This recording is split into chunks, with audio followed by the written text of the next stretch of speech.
Salam sejahtera untuk kita semua. Marilah kita sejenak mendengarkan firman Tuhan.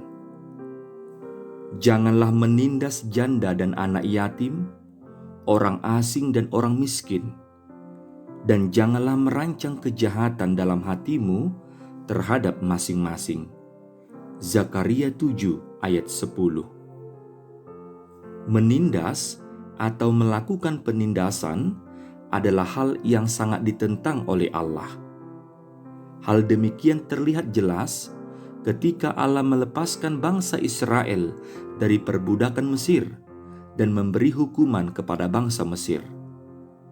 Mujizat dan kuasa Allah lah yang telah membebaskan umat pilihannya itu. Allah yang melepaskan bangsa Israel dari penindasan bangsa Mesir, hal yang sama juga Allah ingatkan kepada mereka untuk tidak melakukan penindasan.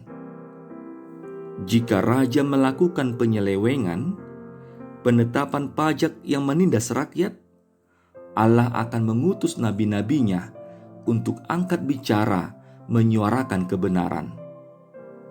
Allah mengingatkan umatnya agar menegakkan keadilan dan menjauhkan ibadah-ibadah yang tidak ada gunanya jika praktik hidup mereka menindas sesamanya. Hal demikian juga yang ditekankan oleh Zakaria, bahwa orang percaya harus menjauhkan diri dari perbuatan yang menindas orang lemah. Zakaria seorang nabi yang tidak kompromi dengan dosa. Dia setia pada perintah Allah dan melakukan apa yang diperintahkan Allah kepadanya. Firman Tuhan hari ini sangat melarang melakukan penindasan bagi orang yang lemah, memanfaatkan posisi lemah orang lain, dan juga berbuat kejahatan bagi orang lain. Umat Allah harus menjadi pelindung dan pemelihara hidup janda dan yatim. Janda dan yatim adalah anggota masyarakat yang sering dianggap lemah dalam tradisi Yahudi dan menjadi sasaran perlakuan kekerasan yang menindas. Menurut hukum Yahudi, seorang janda tidak berhak memiliki warisan suaminya. Anak yatim yang belum akil balik tidak dapat memiliki warisan. Dalam status demikianlah, hak-hak janda dan yatim sangat sering diabaikan. Dengan seruan nabi-nabi, khususnya Zakaria, menyapa kita saat ini, hidup orang percaya harus menjadi penolong dan pelindung terhadap sesama.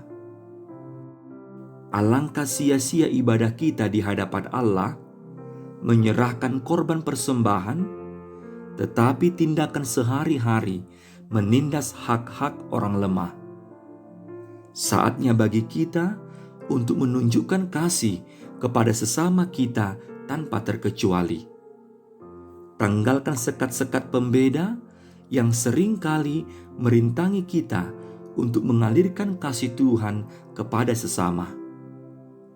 Kasih dalam kekristenan tidak mengenal sekat dan batas.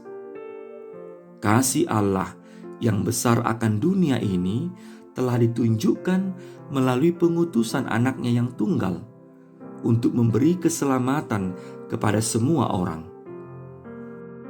Kasih-Nya tanpa batas. Kasih-Nya tidak mengenal sekat. Darah-Nya yang mengalir di kayu salib telah mengalirkan kasih yang begitu besar bagi dunia ini. Kristuslah teladan kita. Dia penyelamat dan peduli kepada kaum yang lemah. Oleh karena itu, marilah kita meneladani Kristus, melakukan hukum yang benar, mengasihi sesama manusia tanpa batas, hiduplah adil, jauhkan diri dari kejahatan, dan selalu peduli pada kaum yang lemah. Amin. Marilah kita berdoa. Ya Allah Tuhan kami, terima kasih atas kehidupan yang masih Tuhan anugerahkan bagi kami. Kasih-Mu tidak berkesudahan dan selalu kami rasakan.